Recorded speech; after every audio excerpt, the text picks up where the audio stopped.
Yeah, they want you to. Let's go, party people. Yeah. They're calling you.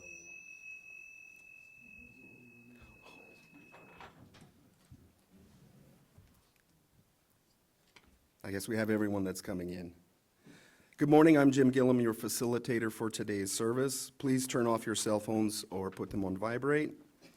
If you have an announcement or joy or sorrow to read a bit later, please fill out the forms on the back table. Someone will bring them up. I want to welcome everyone here and in person and those on Zoom. If you're willing and able, if you would please stand and wave to the people on Zoom.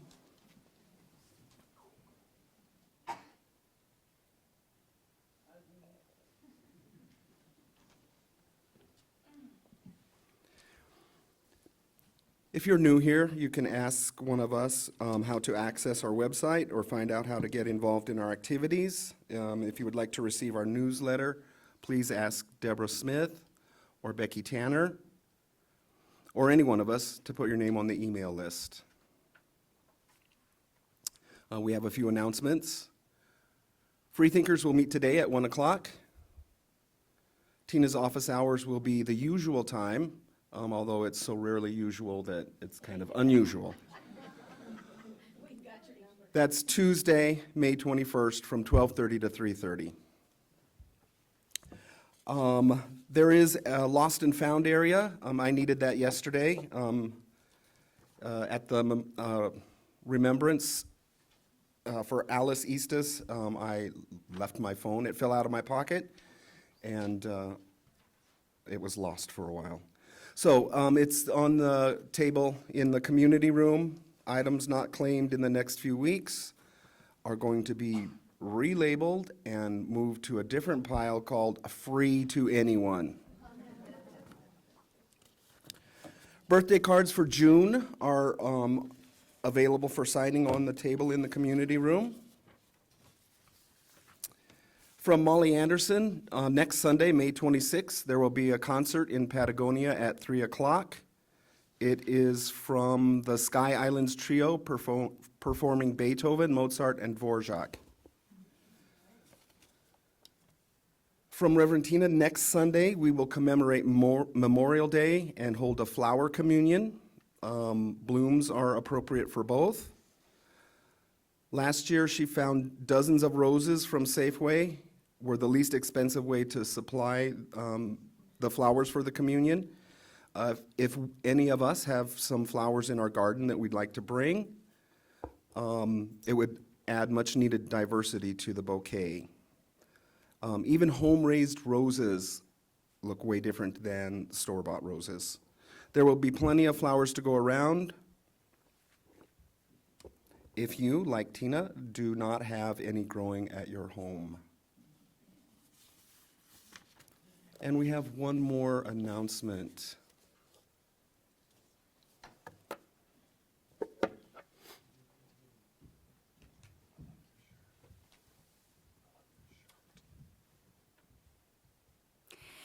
After playing Wicked Witch of the West for 3 months, I have some wonderful, wonderful news. We all remember Karen Horton. Please find a check made out to you in the amount of $134,000.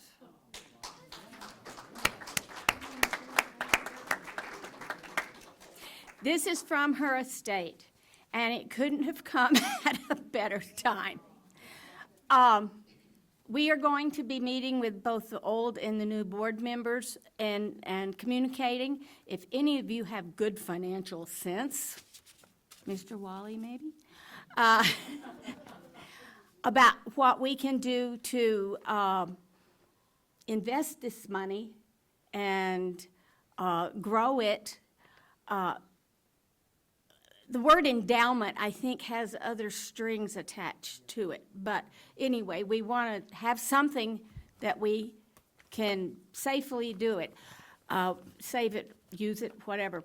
On Tuesday at noon, I have an appointment with our current Edward Jones Representative Justin Haymore, and anybody, I've told the board to come if they can, but anybody and everybody that can attend is welcome to come. We will just fill his little office up to the brim, just to get information from him.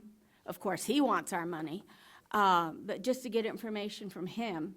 And then we will be having a board meeting in here next Sunday morning after church, Sunday afternoon after church. And we can be discussing this at that time too, and hopefully in a little while make a good decision about what to do with it.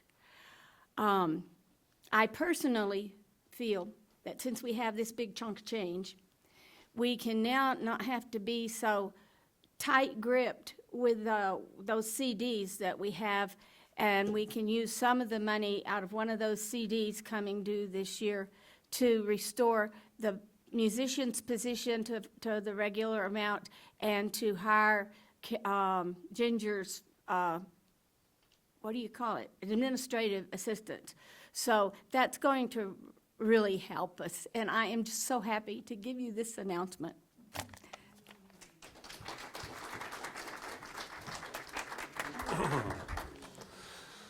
That's a lovely chunk of change. Good morning.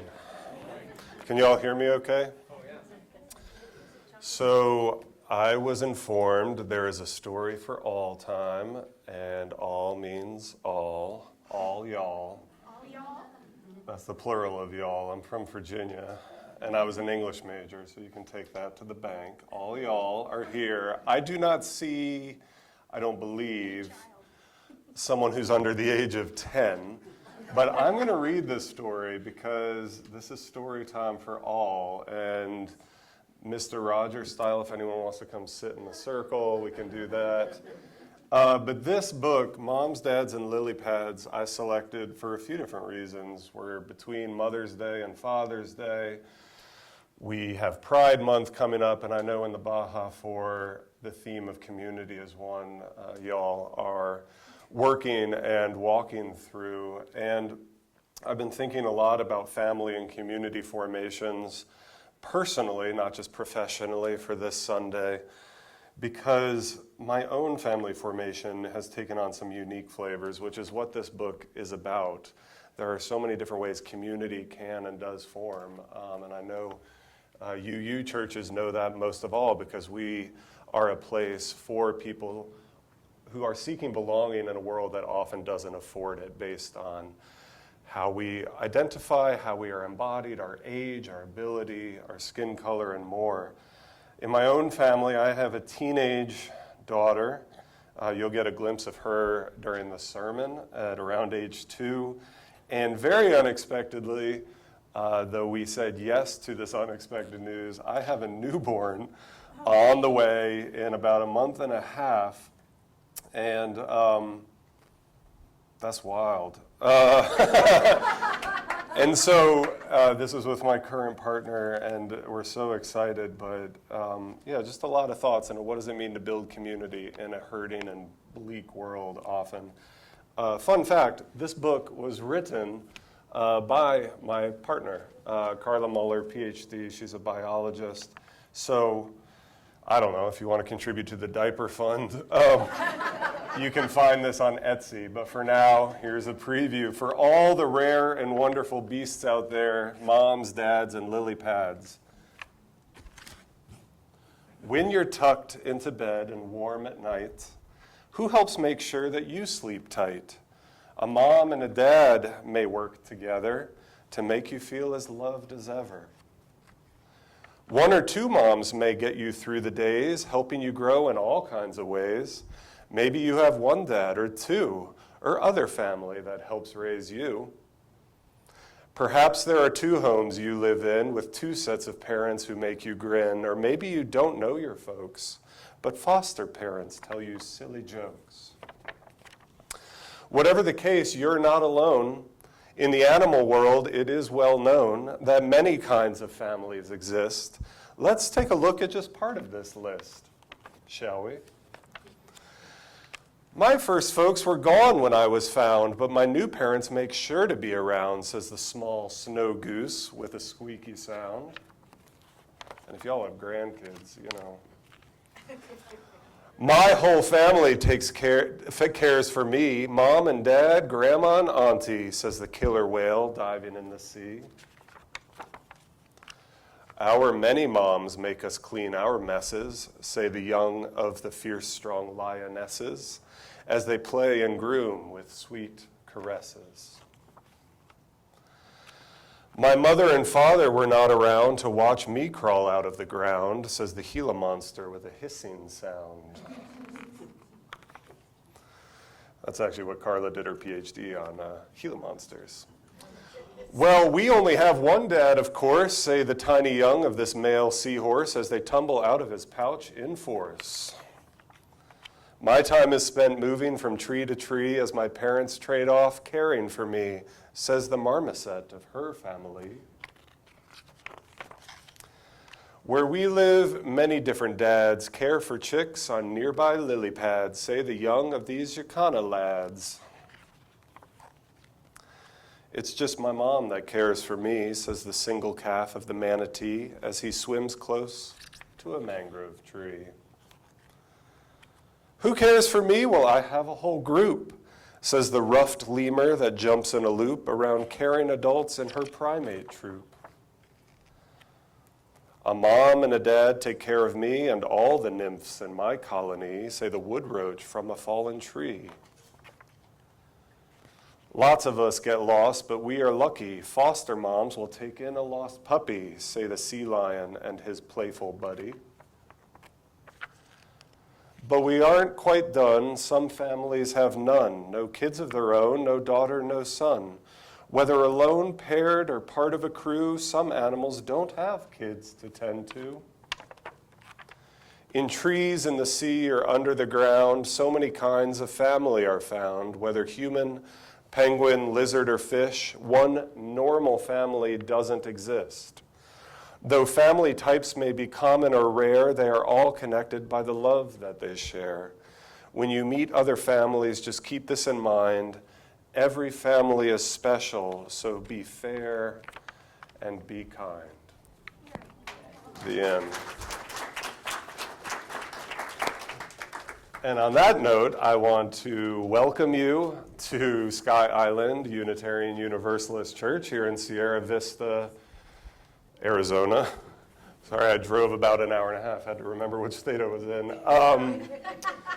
Welcome to you all, whether LGBTQIA, all abilities, black, brown, white, or a bit of each, man, woman, or a bit of both, older, younger, or a bit of both, in person, online, or a bit of both. Welcome to you all. This is a safe and welcoming space, a place to enjoy a bit of welcome and breath and belonging, as I mentioned, in a hard and hurting world, so that you might hopefully find a little bit of sustenance to go out and build a beautiful world for all families, all communities. May it be modeled here. My name is Seth Wispelwey, if you're wondering how to pronounce it. If you meet anyone else with it, we're probably directly related. I am a friend of your pastor, Tina, so grateful to be here, so thank you for welcoming me. I really appreciate it and the chance to share and get to know all y'all. Until the end of last June, I was the transitions pastor also here in the Baja 4 at Borderlands Unitarian, just south of Green Valley.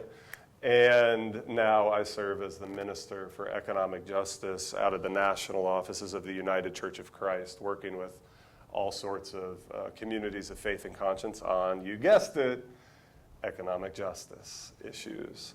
And I currently reside in Tucson, and you know a bit about my family already.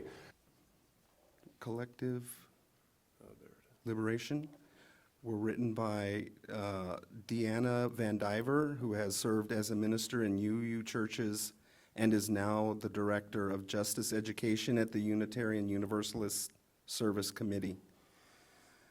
We light this chalice, symbol of our faith, alive in this world, naming our vision of collective liberation and daring to remember each other into beloved community.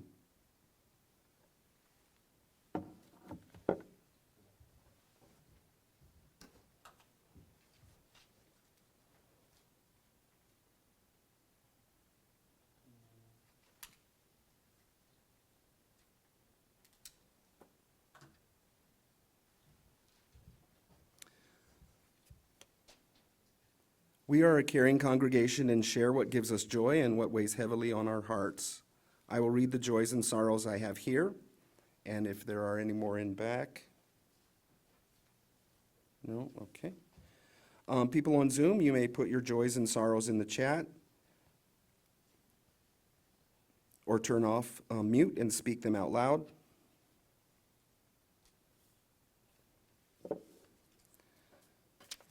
This is a joy from Wally Hoggett. Wally's daughter, Kristen Hoggett, a Bader, received her PhD degree on Monday. Brava, Kristen, brava. What was it in? Rhetoric, composition, and the teaching of English.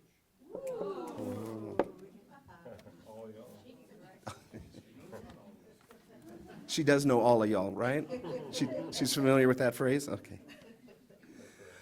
A sorrow from Edna Weigel. She's happy that Dave is harvesting tomatoes faster than he can eat them, but I regret that I'm not able to help him with the watering of the tomatoes or household tasks. But she's home. She is home. That's the biggest joy. That is the biggest joy. Tomatoes are always a joy, but it's good to have her back home. I believe that is,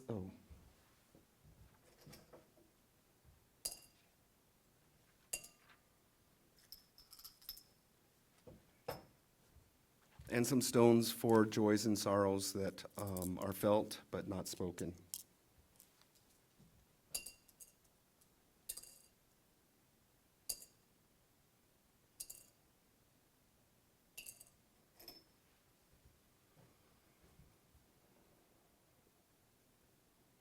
I'm going to come hang out down here with y'all if that's all right.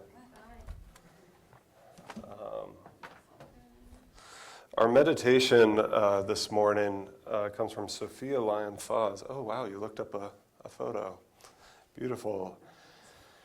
It's titled, "It Matters What We Believe." It does matter. Sophia, good to weird. know. Her whole name is weird. It's like Sophia Leon Foz. Yeah, we're trying to pick baby names right now, and it's just a goat rodeo. Which syllable you put the right emphasis on. It matters what we believe. Some beliefs are like walled gardens. They encourage exclusiveness and the feelings of being especially privileged. Other beliefs are expansive and lead the way into wider and deeper sympathies. Some beliefs are like shadows, clouding children's days and fears of unknown calamities. Other beliefs are like sunshine, blessing children with the warmth of joy and happiness. Some beliefs are divisive, separating saved from unsaved, friends from enemies. Other beliefs are bonds in a world community where sincere differences beautify the pattern. Some beliefs are like blinders, shutting off the power to choose one's own direction. Other beliefs are like gateways, opening wide vistas for exploration. Some beliefs weaken a person's selfhood. They blight the growth of resourcefulness.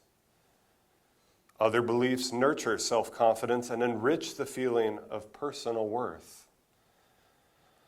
Some beliefs are rigid, like the body of death, impotent in a changing world.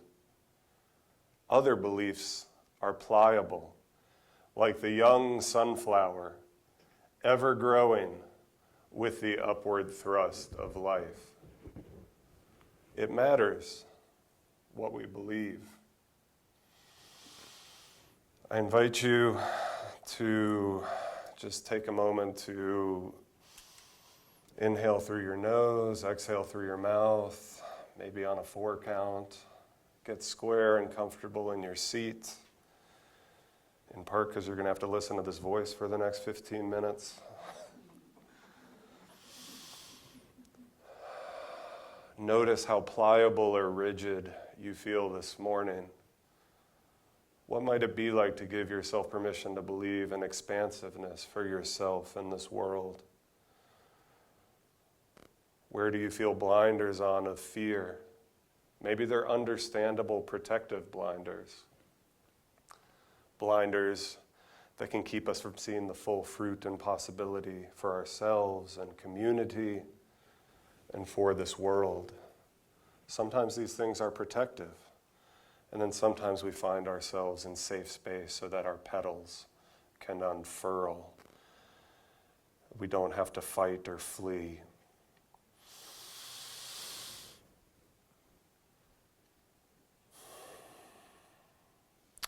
In 2012, this was on Easter, the pastor of my church in Massachusetts, in First Church Somerville, Reverend Molly Basquette, delivered a dynamic message with a little surprise gift for us all at the end.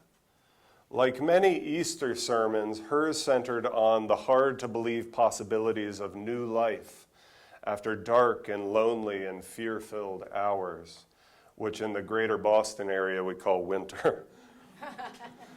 She spoke of seeds and growth possibilities that belong to us all as we mark the seeming contradictions and beauties and sometimes bittersweet gifts in the circles and celebrations of life.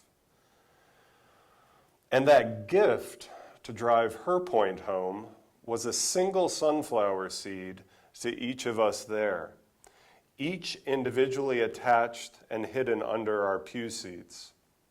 She encouraged us to reach under the old wooden pews, find the seed, and take it home as a reminder that even a hint of hope and new life, a seed, can grow into a bright flower that benefits and brings life to many. And, should we want, we could plant it and see what happens. One seed. Do we have any gardeners here, past, present, future?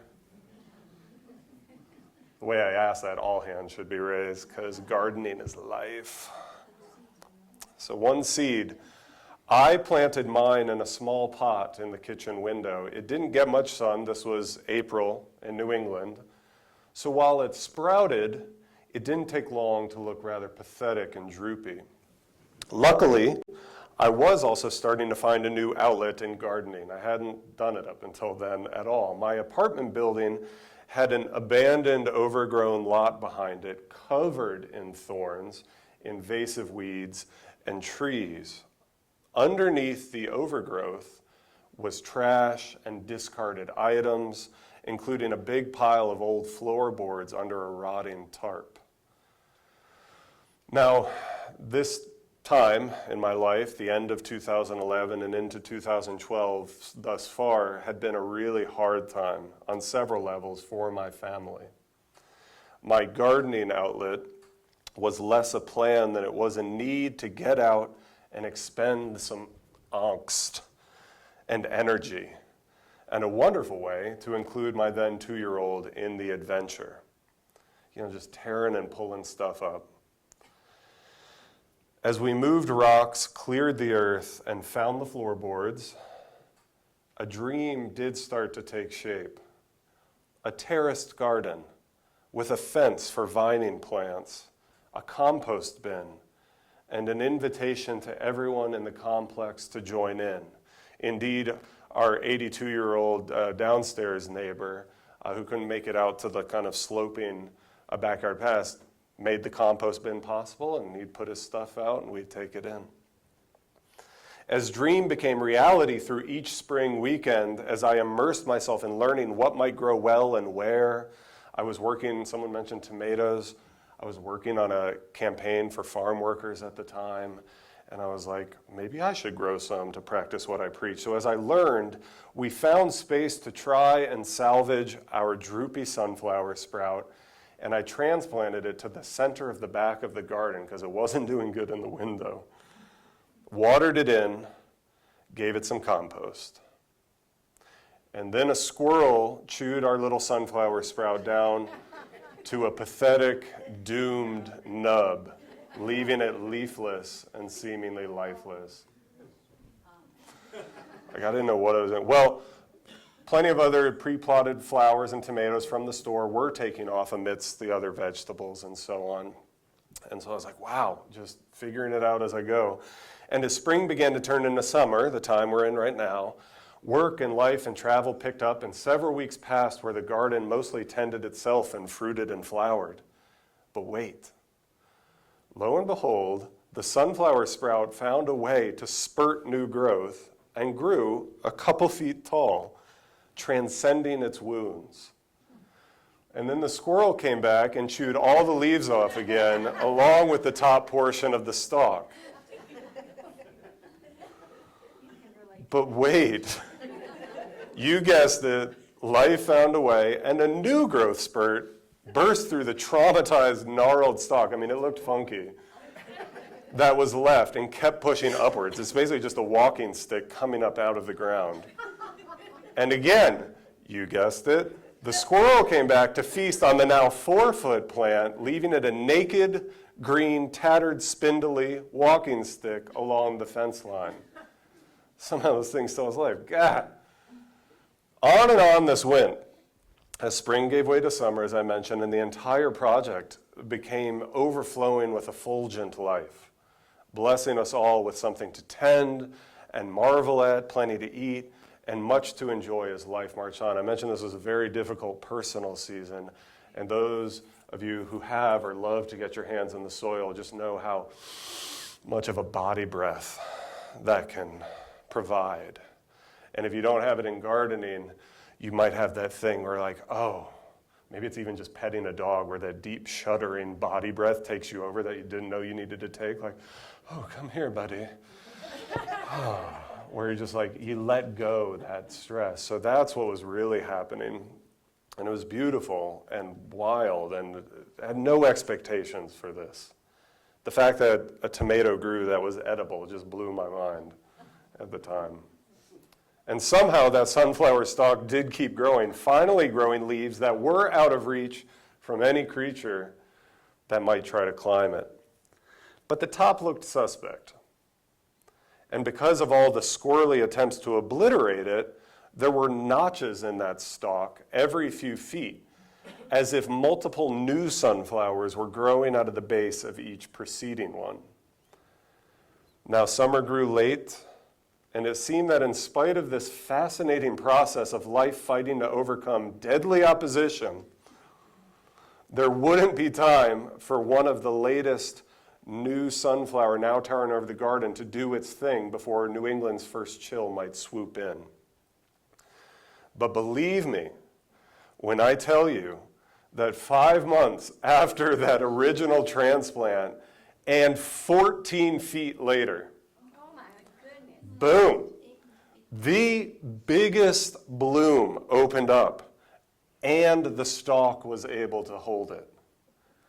Do y'all want to see what I'm talking about? Yeah? Well, I've brought an audiovisual aid with me today, accompanied by a song that I think tracks with these themes.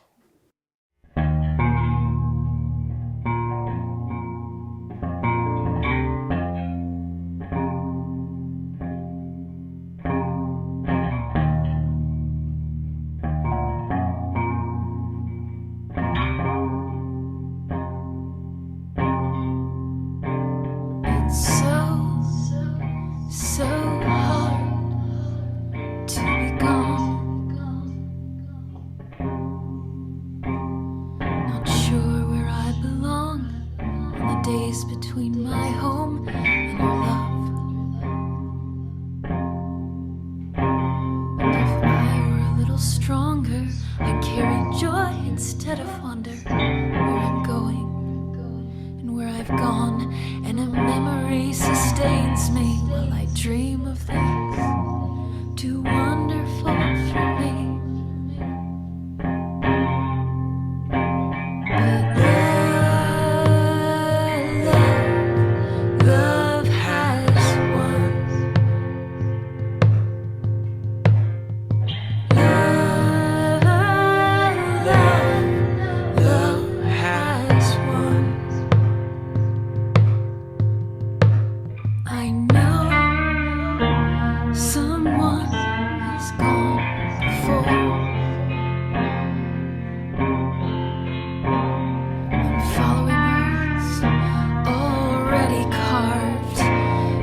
I wasn't joking about the height, was I? It was wild.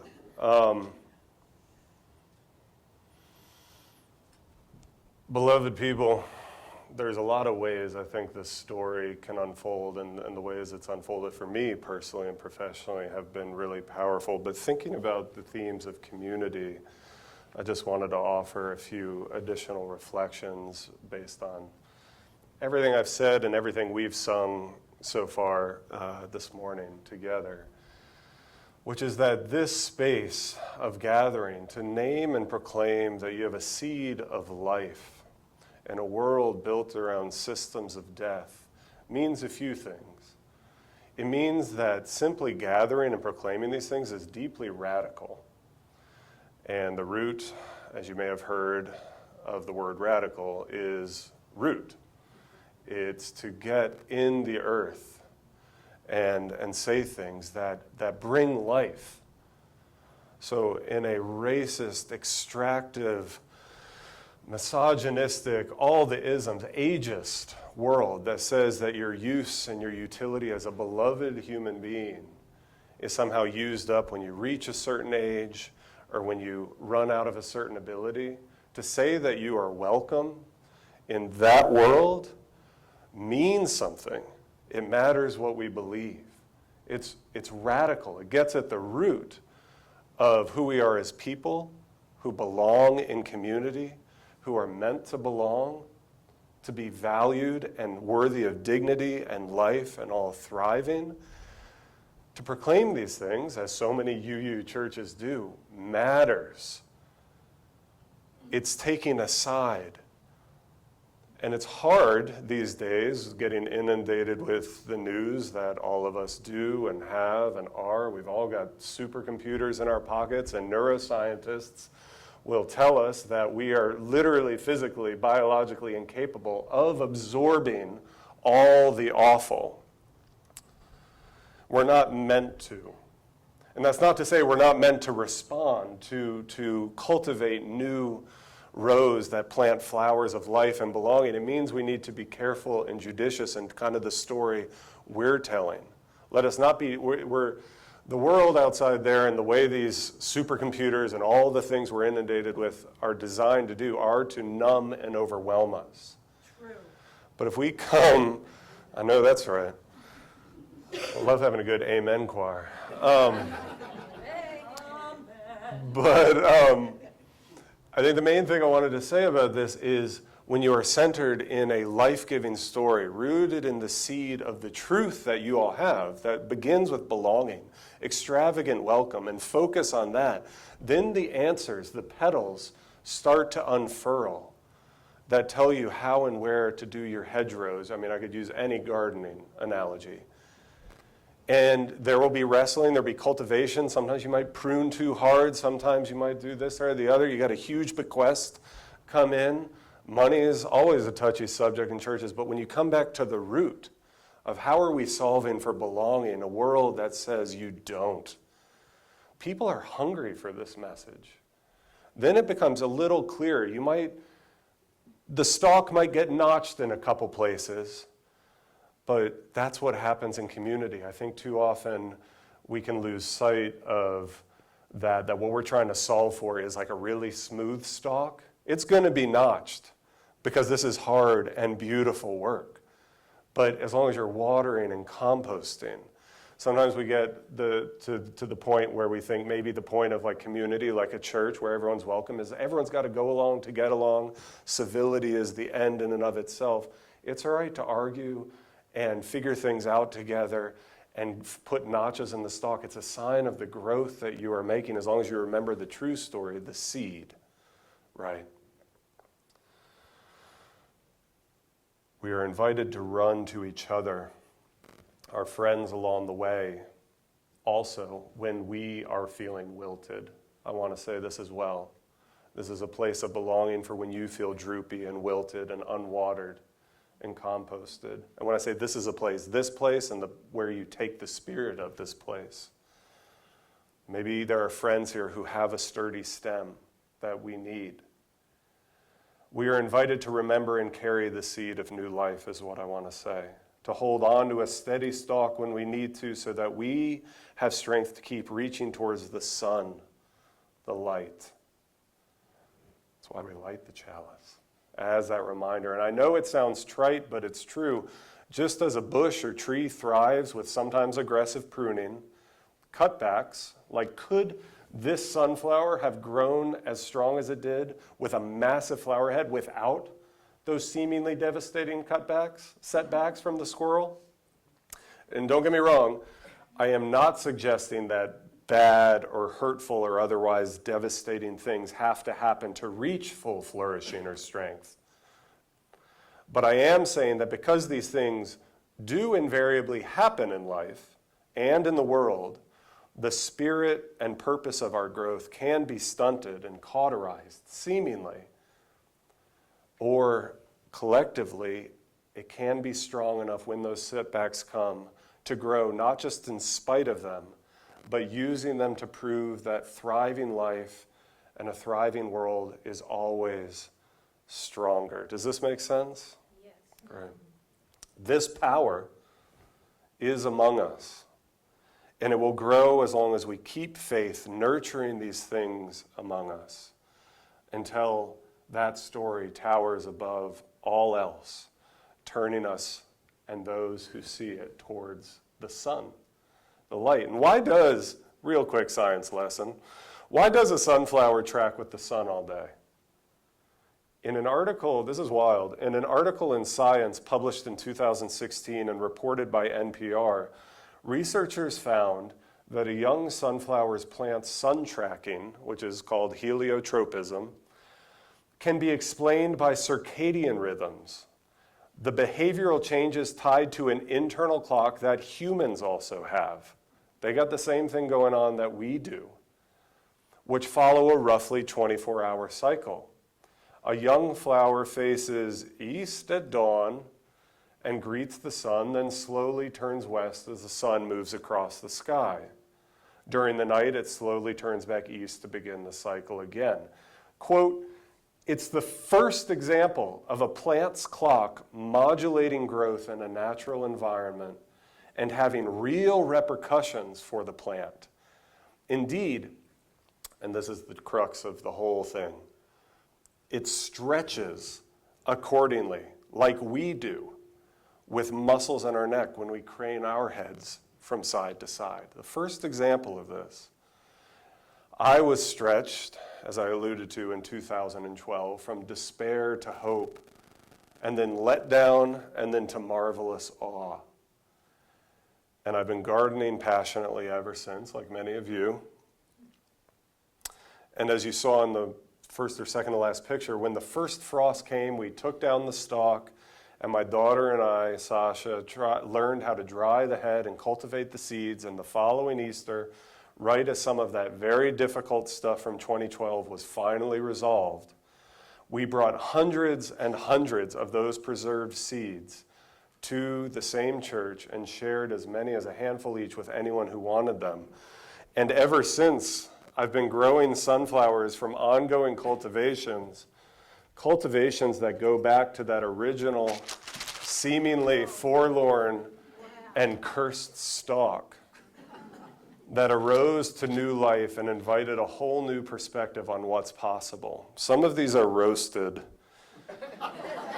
but I've given a few out and they've sprouted. So I invite you to take some. This is actually my last container, but I've got the last picture was my current yard.